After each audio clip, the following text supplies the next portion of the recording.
Olá, turminha do 8º ano, sejam bem-vindos a mais uma semana de estudo de ciências. Estamos na semana 15 e nessa semana a gente vai falar um pouquinho sobre as características dos seres vivos, tá? Primeira coisa, o que é um ser vivo, né? Um ser vivo é um ser que apresenta ciclo de vida, né? Eles têm organização celular, eles têm metabolismo, são seres que são capazes de reproduzir, que conseguem responder aos estímulos do ambiente onde eles vivem, diferente dos seres não vivos. Então, por exemplo, um animal, nós, as plantas, somos considerados seres vivos, né? Nós apresentamos todas essas características. Já uma pedra, ela não apresenta essas características, né? Ela não tem organização celular, não se reproduz, não tem ciclo de vida, ok? Então, nós podemos definir a vida, né? Aliás, se é que podemos definir a vida, é porque os seres vivos, né? Os seres que apresentam a vida, eles apresentam algumas características que diferenciam ele dos outros seres vivos, que são as características que eu já citei para vocês. Então agora eu vou falar um pouquinho dessas características, tá? Primeira característica e talvez a mais principal de um ser vivo é a organização celular. Todos os seres vivos são formados por células, tá? Tem o seu corpo constituído por células. Alguns têm um corpo formado por milhares de células, como nós, seres humanos. Outros, como as bactérias, têm o organismo formado por um único tipo de célula. Mas não importa a quantidade, são formados por células, tá? Outra característica que caracteriza um ser vivo é o ciclo de vida ou ciclo vital.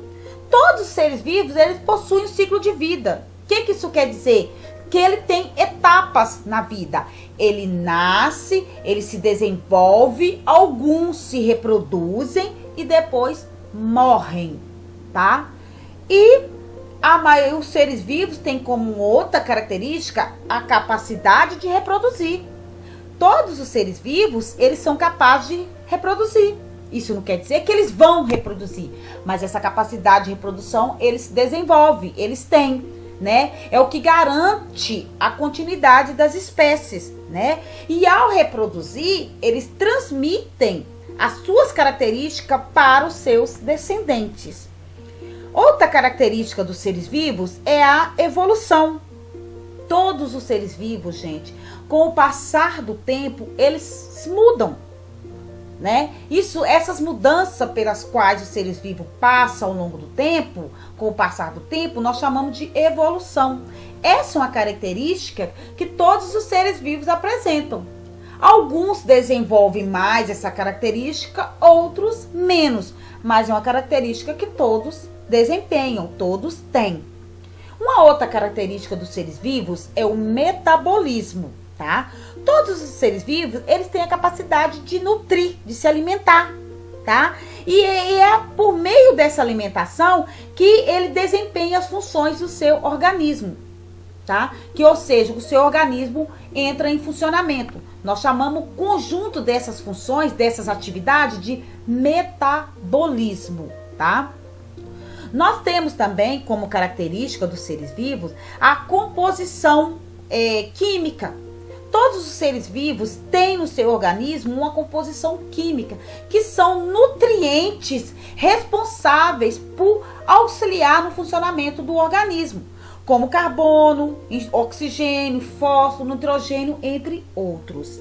Então, isso, né, é o que caracteriza um ser vivo. É a presença dessas características que permite diferenciar um ser vivo de um ser não vivo.